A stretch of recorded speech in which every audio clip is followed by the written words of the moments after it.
नमस्कार सभी को। आइए आज हम पढ़ते हैं डॉक्टर बाबूराम सक्सेना जी का जो कारक विचार है, अर्थात विभक्तियों को लेकर उन्होंने जो विचार प्रस्तुत किया है, जो कि उत्तर प्रदेश के टीजीटी में लगा हुआ है। इससे पहले संधि भी है और संज्ञा विचार भी है, तो संधि को और संज्ञा को हम बाद में पढ़ेंगे। पहले अभी हम कारक विचार पढ़ लेते हैं। देखिए, कारक के बारे में पहले आप थोड़ी सी मोटी जानकारी रख लीजिए। कोई भी भाषा होती है, किसी भी भाषा का जो व्याकरण होता है,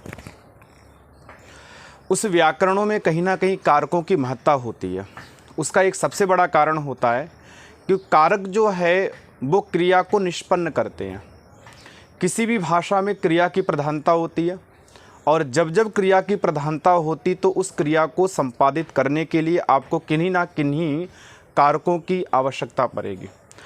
तो उन कारकों की आवश्यकता जब पड़ती है तो उनको एक रूप दिया गया कि ये कौन सा कारक है, ये कर्ता कहा जाएगा, या ये कर्म कहा जाएगा, ये करण कहा जाएगा, ये संप्रदान कहा जाएगा। इस प्रकार से एक कारकों का क्रम चलता है। और कारक की अगर जब हम परिभाषा देखते हैं तो जो क्रिया को संपादित करते हैं हम उसे ही कारक कहा जाता है, और जो क्रिया को संपादित नहीं करता वो कारक की कोटि से भी बाहर कर दिया गया है। इसीलिए कारकों की जो परिभाषा है उस परिभाषाओं को हम यहाँ पर देखेंगे। और सबसे पहले हम व्याकरण की दृष्टि से ये देखेंगे कि व्याकरण की दृष्टि के से कारक जो शब्द है वो किस प्रकार से बनता है। अगर आप बिल्कुल नए हैं इस संस्कृत परिसर में, आपको लगता है कि आपको संस्कृत का कारक नहीं पता है, तो आप सारे वीडियो बड़े ध्यान से देखिए। आपको बिल्कुल मूल से और शिखर तक की जानकारी इन कारकों के वीडियो में मिल जाएगी। तो सबसे पहले हम ये देखेंगे कि कारक जो है वो व्याकरण के हिसाब से ये जो कारक शब्द है ये कैसे बनता है, और व्याकरण की दृष्टि से इस कारक शब्द का अर्थ क्या होता है। तो सबसे पहले देखिए, मैंने यहाँ पर आज केवल मैं कारक परिचय के बारे में बात करूँगा। इसमें कारक शब्द अगर हम व्याकरण की दृष्टि से देखें तो व्याकरण की दृष्टि से कारक शब्द में क्री धातु है, और क्री धातु का जब अर्थ आता तो क्री का अर्थ होता है करना। इसलिए धातु पाठ में धातु पड़ी है डू क्रिय करने, अर्थात करने के अर्थ में। तो क्री धातु है, और क्री धातु से णुबुल त्रिचौ से णुबुल प्रत्यय आ जाता है। ये णुबुल प्रत्यय जो है ये कर्ता को कहने के लिए आता है। देखिए, प्रत्यय भी कई प्रकार से कहने के लिए आते हैं, तो णुबुल प्रत्यय जो है वो कर्ता को कहने के लिए आता है। तो कर्ता को जब कहने के लिए आएगा और इस णुबुल के स्थान पे हो जाता है अक। ये एक व्याकरण की प्रक्रिया है, इसमें ज़्यादा ना जाते हुए मैं आपको सीधे ये बता देता हूँ कि इस णुबुल प्रत्यय के आने के बाद कारक शब्द की सिद्धि होती है। कारक शब्द की सिद्धि होती है। तो ऐसी दृष्टि से अर्थ निकलता है, इस प्रकार से व्याकरण की प्रक्रिया से अर्थ निकलता है कि करोति करोति इति कारक, अर्थात करोति इति कारक, जो करने वाला है, जो करने वाला है उसे कारक कहते हैं। तो करने वाला है तो क्या करने वाला है, किस प्रकार से करने वाला है, किसको करने वाला है, ये सारी की सारी जो शंकाएं हैं वो हमारे मन में रह जाती हैं। ठीक है, तो ये करने वाले को हम क्या कहते हैं, कारक कहते हैं। कारक के समान और भी शब्द सिद्ध होते, जैसे हारकः, हारका का अर्थ होता है हरण करने वाला। पाचकः, पाचका का अर्थ होता है पढ़ने वाला। पाठकः, पाठका का अर्थ होता है पढ़ने, पाचका का अर्थ होता है पकाने वाला। पाठकः, पाठका का अर्थ होता है पढ़ने वाला। तो जब ये वाला अर्थ आ जाता है, कर्ता वाला जब अर्थ आता है तो वो णुबुल प्रत्यय से आता है। ठीक है, क्री एक धातु है, और णुबुल प्रत्यय जो है वो आपको वाला, कर्ता वाला अर्थ देने के लिए यहाँ पर प्रस्तुत होता है। तो कारक का अर्थ हुआ करोतीति कारकः, अर्थात जो करता है, संपादन करता है, उसे हम क्या कहते हैं, कारक, उसे हम कारक कहते हैं। अब प्रश्न ये उठता है कि किसको करे, कैसे करे। ठीक है, तो जब करने वाली बात आती है तो आप देख सकते हैं विद्वानों ने कहा है क्रियाम करोति इति कारकः, क्रियाम करोति इति कारकः। जो क्रिया को संपादित करता है। आप इस बात को मान के चलिए कि वाक्य जो है उस वाक्य में क्रिया की ही प्रधानता रहती है। क्रिया के द्वारा जिसको कहा जाता है उसको हम दूसरे शब्दों में अभीत कहते हैं, और क्रिया के द्वारा जिसको नहीं कहा जाता है उसी को दूसरे शब्दों में अनभिहित कहते हैं।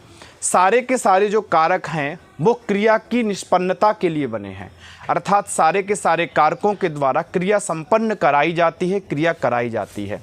इसलिए जब ये अर्थ किया गया था करोतीति कारकः, अर्थात जो करता है उसे कारक कहते हैं। तो किसे करना है? तो क्रियाम करोति इति कारकः, जो क्रिया को करता है, अर्थात जिनके द्वारा क्रिया संपादित की जाती है, जिसके द्वारा, जैसे पचति पकाता है तो रामः पचति, कौन पकाता है? तो राम पकाता है।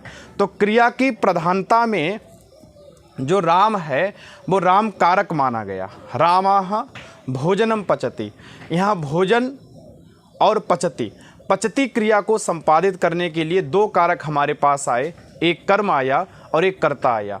ठीक है, तो जो क्रिया को करता है, क्रियाम करोति, अर्थात जो क्रिया को निष्पादित करता है उसे हम क्या कहते हैं? कारक कहते हैं।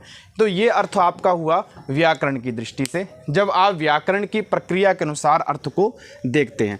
अब हम देखते हैं कि इसकी परिभाषाएं और क्या क्या हैं, कारक की परिभाषाएं और क्या क्या हैं। तो आप देखेंगे क्रियायाः निर्वर्तकम कारकम। ठीक है, आप परिभाषा ऐसे करके लिख सकते हैं। परिभाषा नंबर 1,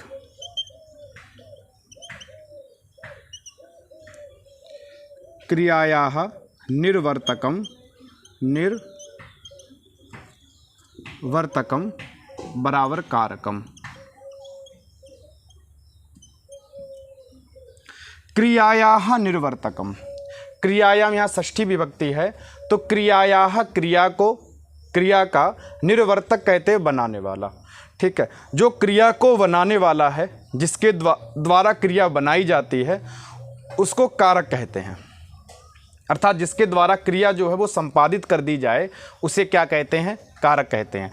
तो देखिए ये वाली परिभाषा और करोतीति कारकः, ये वाली परिभाषा दोनों एक ही चीज़ को कहती हैं। वहाँ पर बस आपको ये नहीं बताया गया था कि वो किसको बनाता है, लेकिन परिभाषा में इस बात को स्पष्ट कर दिया गया कि जो क्रिया को बनाता है या क्रिया को संपादित करता है उसे कारक कहा जाता है। ठीक है, एक परिभाषा और देखते हैं। क्रिया जनकत्वम कारकम,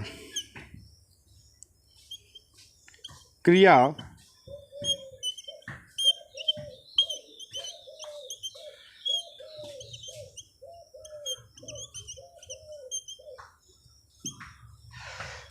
जनकत्वम कारकम, अर्थात क्रिया का जो जनकत्व है, क्रियायाः जनकः क्रिया जनकः, क्रियायाः जनकः, क्रियाया मतलब क्रिया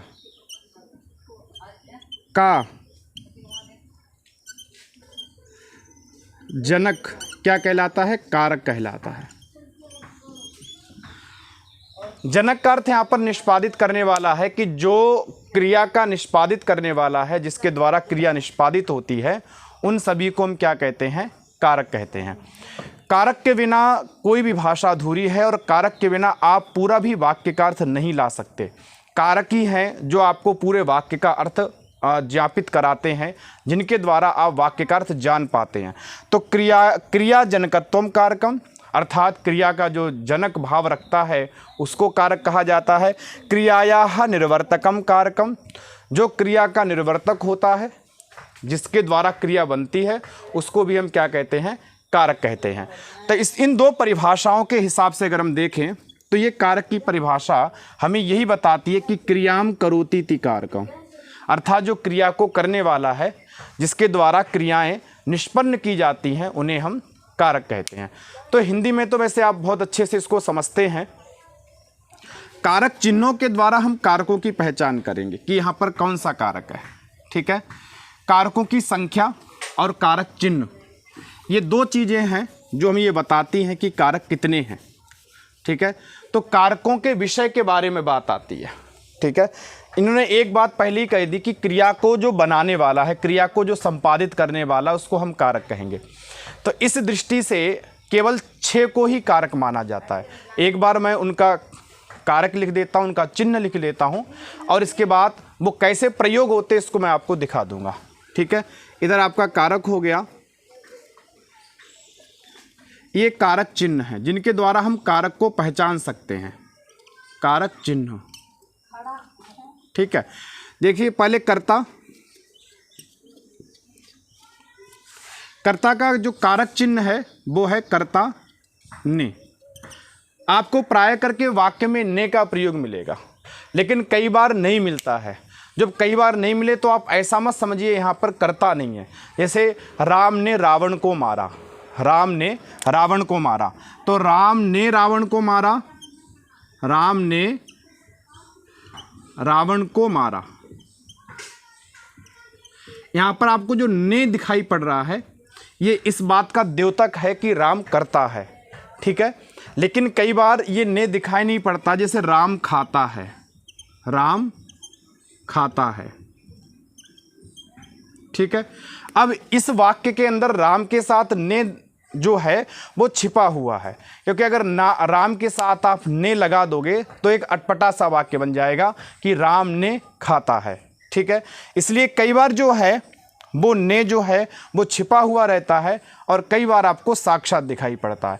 तो कर्ता का जो कारक चिन्ह है, कर्ता जो कारक है उसका जो पहचानने का चिन्ह है वो है ने, कर्ता ने। दूसरा आता है कर्म, कर्म कारक, और कर्म कारक के लिए प्रयोग होता है को।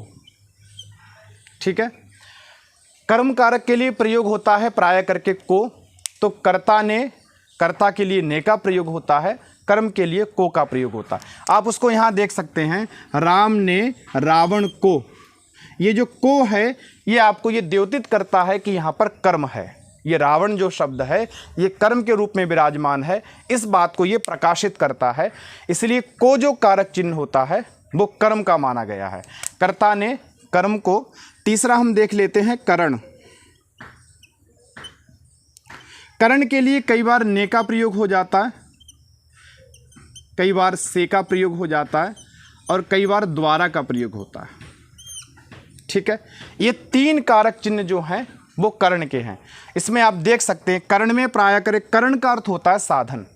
आप कोई कार्य किया आपने और कार्य करते समय आपको किसी ना किसी की सहायता की आवश्यकता है, तो उस कार्य के प्रति जो सबसे अच्छा साधन है, जैसे राम खाता है तो खाने के प्रति सबसे अच्छा साधन आपका मुंह है, तो मुखेन खादति, अर्थात उसको खाने के लिए जो सबसे अच्छा साधन मुख है, तो मुख को जो है वो कर्ण माना गया है।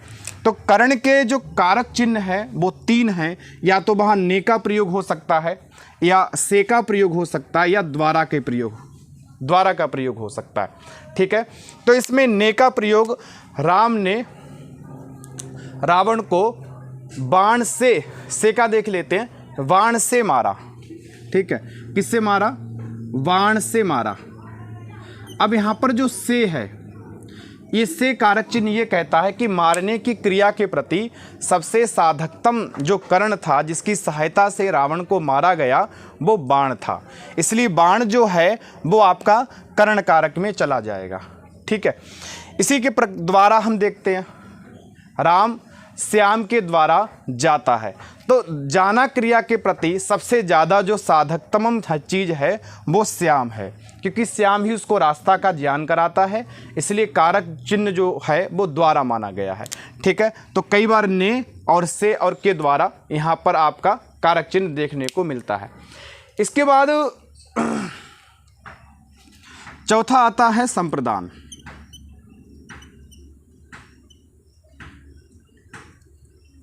संप्रदान का कारक चिन्ह होता के लिए।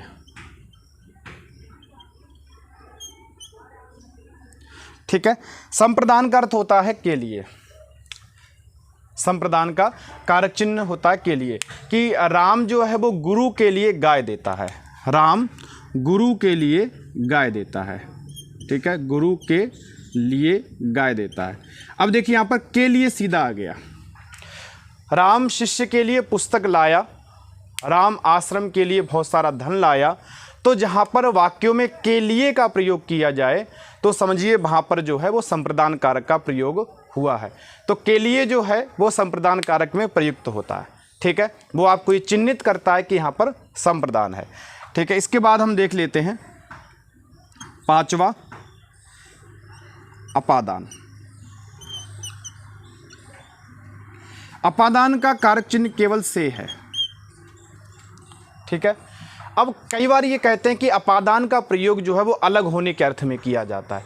जब कोई वस्तु किसी से अलग होती है तो जहाँ से अलग हुई है उसको अपादान माना गया है। ठीक है, लेकिन प्राय करके से का प्रयोग भी से का प्रयोग जो है वो अपादान कारक के लिए चिन्हित करने के लिए किया जाता है। जैसे राम गांव से जाता है, राम गांव से जाता है। ठीक है, यहाँ पर जो से है ये अलग होने के अर्थ में है, क्योंकि राम जो है वो गांव से अलग हो रहा है। और यहाँ पर जो से है करण कारक वाला से, ये करण कारक वाला से जो है वो सहायता अर्थ में है। राम ने रावण को बाण से मारा, तो बाण से जो है ये मारने की क्रिया में साधन है, लेकिन जाने की क्रिया में गांव उस हिसाब से साधन नहीं है, साधकतमम नहीं है। कारक तो है लेकिन वैसा साधकतमम नहीं है जिसके द्वारा इसमें करणत्व परिलक्षित हो। ये जो है ये अपादान में आएगा, क्योंकि यहाँ से कारक जो है वो पृथकत्व अर्थ में आ रहा है। ठीक है, तो इसका जो अपादान का कारक चिन्ह होता है वो से होता है, अलग होने के अर्थ में। इसके बाद अगला जो कारक है वो है अधिकरण कारक।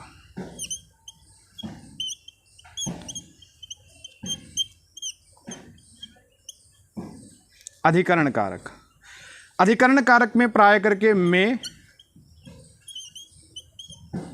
पर, इन कारक चिन्हों का प्रयोग होता है। अधिकरण कारक में और पर कारक चिन्हों का प्रयोग होता है। क्यों होता है? क्योंकि अधिकरण का अर्थ होता है आधार। किसी चीज़ का आधार क्या कहलाता है? अधिकरण कहलाता है। जैसे राम घर में रहता है, राम घर में रहता है, तो घर में, यहाँ पर जो में कारक चिन्ह जुड़ा हुआ है ये घर के साथ जुड़ा हुआ है, अर्थात राम के रहने की क्रिया का जो आधार है वो घर है। ठीक है, तो इसलिए यहाँ पर कौन सा कारक माना गया? अधिकरण माना गया। राम पेड़ पर चढ़ता है। ठीक है, राम पेड़ पर चढ़ता है, तो राम जो है वो पेड़ पर चढ़ता है, तो पेड़ पर चढ़ने की जो क्रिया का आधार है, चढ़ने की क्रिया का जो आधार है वो पेड़ है, तो इसलिए पेड़ पर या वृक्ष पर, ठीक है, वृक्ष पर, ये जो है यहाँ पर जो है वो अधिकरण का कारक चिन्ह माना गया है, क्योंकि पेड़ पर चढ़ने की जो क्रिया है उसके प्रति आधार जो है वो वृक्ष है। चढ़ने की क्रिया के प्रति आधार जो है आपका वृक्ष है, इसलिए यहाँ पर वृक्ष को अधिकरण कारक में रखा गया। तो कारकों की अगर संख्या की बात करें तो आप गिन सकते हैं 1, 2, 3, 4, 5 और 6, ये 6 ही कारक माने गए हैं। ठीक है, प्राय करके हम इस बात में कंफ्यूज हो जाते कि कारक 6 हैं या कारक 8 हैं। तो ये जो कारक हैं इनकी संख्या आपको 6 ही माननी है और 6 ही कारक हैं। बाबूराम सक्सेना जी की पुस्तक में जहाँ पर ये चैप्टर दिया वहाँ नीचे एक श्लोक टाइप का दिया है कि कर्ता कर्म च करणंच करणम संप्रदानम तथैव च अपादानाधिकरणे इत्याहु कारकाणि षट्। कर्ता कर्म करण संप्रदान अपादान और अधिकरण। ठीक है, तो ये जो आपके हैं ये 6 कारक माने गए हैं। अब कई बार प्रश्न सीधा आ जाता है कि कारकों की संख्या जो है वो कितनी है, कारकों की संख्या कितनी है? तो कारकों की जो संख्या है वो क्या है? 6 है। ठीक है, कारकों की संख्या 6 है। और कारकों की परिभाषा क्या है? तो क्रियाम करोति इति कारकम, क्रियायाः निर्वर्तकम इति कारकम, ठीक है, क्रिया जनकत्वम इति कारकम, ये कारक की परिभाषाएं। एक बार इसको रिवीजन कर लेते हैं। ये कारक हैं, ये कारक चिन्ह है। दूसरी तरफ कर्ता का कारक चिन्ह ने होता है, कर्म का कारक चिन्ह को होता है, को के द्वारा हम कर्म को पहचानते हैं वाक्यों में। करण करण का कारक चिन्ह ने से द्वारा होता है, कहीं ने का प्रयोग होगा, कहीं से का प्रयोग होगा और कहीं आपको द्वारा का प्रयोग मिलेगा। संप्रदान का प्रयोग जो गुरु है वो के लिए होता है, अपादान का प्रयोग भाई साहब से होता है और अधिकरण जो है वो में और पर में रहता है। तो ये जो है ये कारक चिन्ह है और कारकों की संख्या जो है वो 6 हो गई है। ठीक है, अब बात ये आती कि हमने तो ये सुना है कि संबंध और संबोधन, क्योंकि वही छूटे आपके संबंध और संबोधन, क्या ये कारक नहीं है या इनको कारक क्यों नहीं माना जाता है? ठीक है, पहले बात कर लेते हैं हम संबंध के बारे में। संबंध, ठीक है, संबंध जो है वो कारक नहीं माना गया। क्यों नहीं माना गया? क्योंकि कारक की जब परिभाषा कर रहे थे तो कारक की परिभाषा की थी क्रियाम करोति इति कारक, क्रियाम करोति, जिसका क्रिया के साथ साक्षात संबंध हो, जो क्रिया को बनाने में साक्षात सहायक माना गया हो, उसको ही कारक माना। देखिए संबंध जो है वो क्रिया के प्रति साक्षात सहायक नहीं माना गया। ठीक है, जैसे राम का पुत्र जाता है, मान लीजिए एक बार ये वाक्य ले लें, राम का पुत्र जाता है। ठीक है, यहाँ पर मुख्य क्रिया हमारे पास जो है वो जाना है, कि जाता एक क्रिया है। ठीक है, जाता है। अब कौन जाता है? तो पुत्र जाता है। कौन जाता है? पुत्र जाता है। तो जाने की क्रिया के प्रति पुत्र का साक्षात संबंध है, जाने की क्रिया के प्रति पुत्र का साक्षात संबंध है। लेकिन पुत्र किसका है? तो राम का पुत्र है। ठीक है, ये यहाँ पर संबंध है, ये यहाँ पर संबंध है, राम का पुत्र है। राम का सीधा संबंध जाना क्रिया के साथ नहीं बैठता है। जिस प्रकार का संबंध पुत्र का क्रिया के साथ है उस प्रकार का संबंध राम का क्रिया के साथ नहीं है। ठीक है, तो राम का संबंध जो है वो क्रिया के साथ पहले पुत्र से होते हुए क्रिया के साथ है, इसलिए ये कारक की कोटि में नहीं गिना गया। ठीक है, तो क्योंकि इसका संबंध का सीधा संबंध कारक क्रिया से नहीं होता है, संबंध का सीधा संबंध क्रिया से नहीं है, इसलिए संबंध को कारक नहीं माना गया। फिर भी हम देखते हैं संबंध का कारक चिन्ह क्या होता है या पहचानने की प्रक्रिया क्या होती है। तो आप ये देखते हैं कि संबंध में का, के और की, इनका प्रयोग आपको मिलेगा। राम की पुस्तक है, राम के भाई है और राम का पुत्र है। ये का, के और की जो हैं वो आपको ये इंगित करते हैं कि यहाँ पर संबंध है। एक अंतिम बचता है जिसको हम संबोधन कहते हैं, इसको भी यह देख लेते हैं। देखिए संबोधन का भी सीधा संबंध जो है वो कारकों से नहीं है। संबोधन,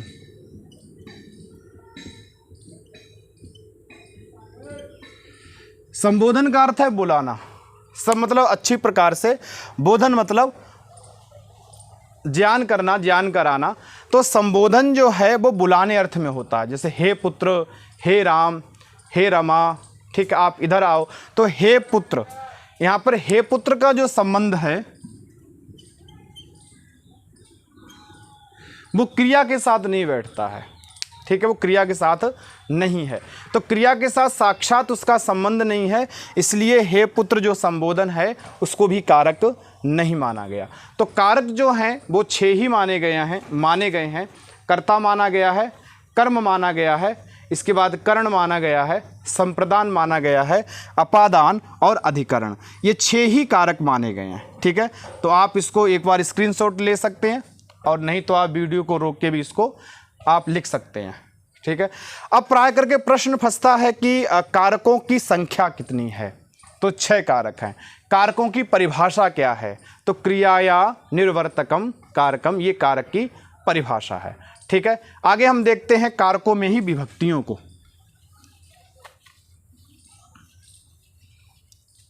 विभक्तियां जो हैं वो कितनी हैं, क्योंकि यहाँ कारक और विभक्तियों को अलग नहीं रखा गया है, एक ही माना गया है। तो विभक्तियां जो हैं वो क्या हैं और विभक्तियां जो हैं वो कितनी हैं।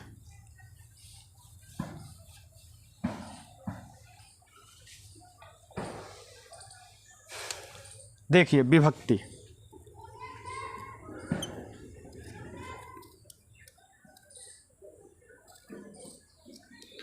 देखिए कारकों में ही विभक्तियों का प्रयोग होता है। जैसे स्वतंत्र कर्ता, कर्ता में जो है वो प्रथमा विभक्ति का प्रयोग होता है। कर्म में कर्मणि द्वितीया से द्वितीया का प्रयोग होता है। कर्ण में कर्तृकर्णयोस् तृतीया से तृतीया का प्रयोग होता है। और संप्रदान में चतुर्थी संप्रदाने से संप्रदान में चतुर्थी होती है। अपादाने पंचमी से अपादान में पंचमी होती है। ठीक है।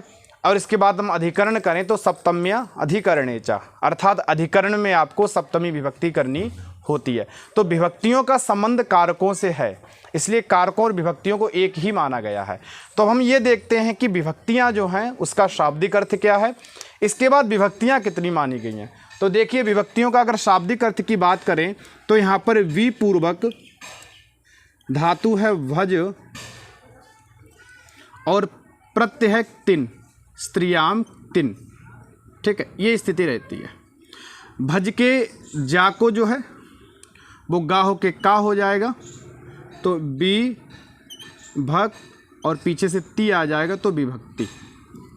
ठीक है, तो बी पूर्वक भज धातु से तिन प्रत्यय है। ठीक है, तो बी का अर्थ होता है विशेष रूप से। विशेष रूप से विभक्ति का अर्थ हुआ जो विभाग कर दे, अर्थात जो अच्छी प्रकार से चीज़ों का विभाग कर दे वो आपकी विभक्ति कहलाती है। क्योंकि कारकों में विभक्ति का ही आप प्रयोग करते हैं, इसके बाद ही आप बता सकते हैं कि यहाँ पर कौन से कारक का प्रयोग हुआ है। ठीक है, जो विभाग कर दे वो क्या कहलाती है, विभक्ति कहलाती है। इसलिए कहा गया है कि संख्या और वचन का जो बोधक है वो विभक्ति मानी गई है। तो विभक्तियों की अगर संख्या की बात करें कि विभक्तियाँ कितनी हैं, तो विभक्तियाँ आपकी आप देख लें, यहाँ पर विभक्तियाँ जो हैं प्रथमा मतलब पहली, द्वितीया अर्थात दूसरी विभक्ति, तृतीया अर्थात तीसरी विभक्ति, चतुर्थी अर्थात चौथी विभक्ति, पंचमी, षष्ठी, सप्तमी। ठीक है, कोई भी रूप जो है, कोई भी जो रूप है, मान लीजिए शब्द रूप है, कोई भी रूप वो कारकों में विभक्त होने के बाद विभक्तियों में आ जाता है। कैसे, जैसे कोई ना कोई राम के साथ हम जब जोड़ते हैं कि जैसे राम ने, ठीक है, राम को, राम से, राम के लिए, राम से और राम में, तो यहाँ पर प्रत्येक कारक जो चिन्ह है वो राम के साथ जुड़ा हुआ है। जैसे जैसे कारक चिन्ह बदलता जाएगा वैसे वैसे विभक्तियाँ बदलती जाएंगी। तो ये विभक्तियाँ क्या करती हैं, राम को विभक्त कर देती हैं, राम को विभक्त कर देती हैं। क्योंकि यहाँ पर जो है वो वचनों की संख्या होती है, एक वचन होता है, इसके बाद आपका इसी प्रकार से द्विवचन होता है, और फिर क्या है, और इसी के समान आपका बहुवचन होता है। तो राम जो है वो विभक्तियां क्या करती हैं, पहले तो प्रथमा द्वितीया तृतीया में विभक्त करती हैं, इसके बाद उसको वो संख्याओं में विभक्त कर देती हैं। जैसे एक वचन में विभक्त करेंगी, द्विवचन में विभक्त करेंगी और बहुवचन में विभक्त करेंगी। तो राम जो है वो रामः के रूप में विभक्त होगा, एक बार रामौ के रूप में विभक्त होगा और एक बार फिर रामाः के रूप में विभक्त होगा। ठीक है, तो विभक्तियां जो हैं वो देखो आप देख रहे हैं कि किस प्रकार से शब्द रूप को कारकों के आधार पर विभक्त कर देती हैं। इसलिए विभक्तियों को कहा गया जो विभक्त कर देती हैं, विभाजित कर देती हैं, उनको विभक्ति माना गया है। ठीक है, तो ये जो विभक्तियों की संख्या है वो आपकी कितनी है, 1 2 3 4 5 6 और 7। ठीक है, ये 7 विभक्तियाँ होती हैं, 7 विभक्तियाँ होती हैं, 6 कारक होते हैं। आप इसको नहीं भूलिएगा कि विभक्तियाँ जो हैं वो 7 हैं। कौन कौन सी हैं, प्रथमा द्वितीया तृतीया चतुर्थी पंचमी षष्ठी और सप्तमी। अब आपने प्राय करके सुना होगा जी एक संबोधन भी होता है, अभी पीछे पढ़ा था। देखिए संबोधन जो है उसको विभक्ति नहीं माना गया है। ठीक है, क्यों नहीं माना गया है, अलग से नहीं माना गया, क्योंकि संबोधन में जो है वो प्रथमा ही कर ली जाती है। संबोधन में कौन सी कर ली जाती है? संबोधने चा से प्रथमा। ठीक है, संबोधन में जो है वो प्रथमा ही कर ली जाती, इसलिए संबोधन को पृथक रूप से विभक्ति नहीं माना गया है। तो विभक्तियां जो है वो 7 हैं, संबोधन में प्रथमा ही कर ली जाती। कई बार प्रश्न पूछा जाता है कि संबोधन में कौन सी विभक्ति होती है, हम प्राय करके कंफ्यूज हो जाते हैं और कंफ्यूज होने के कारण से हम संबोधन में अष्टमी विभक्ति मान लेते हैं, क्योंकि 7 तक तो हमें पता ही है सप्तमी, ठीक है, और हम संबोधन में कौन सी मान लेते हैं? अष्टमी मान लेते हैं, जो कि हमारा गलत हो जाता है। इसलिए संबोधन में जो विभक्ति है गुरु, वो कौन सी माननी है आपको? प्रथमा माननी है। ठीक है, तो एक बार हम इसकी आवृत्ति कर लेते हैं कि विभक्तियां जो हैं उसको व्याकरण की दृष्टि से देखें तो बी पूर्वक भज धातु से तिन प्रत्यय किया है, अर्थात जो विभाग कर देती हैं शब्द रूपों का, जो कारकों के अनुसार शब्द रूपों को विभाजित कर दें, उनको विभक्तियां कहा गया है। विभक्तियां जो हैं वो 7 होती हैं, प्रथमा, द्वितीया, तृतीया, चतुर्थी, पंचमी, षष्ठी और सप्तमी। संबोधन को विभक्ति नहीं माना गया है, क्योंकि संबोधन जो है उसमें प्रथमा कर ली जाती है, इसलिए वो विभक्ति के रूप में नहीं गिना जाता है। तो आज हम इसको इतना ही रखते हैं और कल से हम प्रथमा जो विभक्ति है उस प्रथमा विभक्ति को पढ़ेंगे कि प्रथमा का प्रयोग किस प्रकार से होता है। ठीक है, तो सभी इसको देखें और कल हम इसको प्रारंभ करेंगे प्रथमा को। अगर आप बिल्कुल नए हैं संस्कृत जगत में तो आप इसको बिल्कुल प्रारंभ से देख सकते हैं, बिल्कुल बेसिक से लेके चलेंगे, जहाँ तक हो सकता है बिल्कुल छोटे स्तर से प्रारंभ करेंगे और बड़े स्तर तक की बात करेंगे। सभी के लिए नमः संस्कृताय।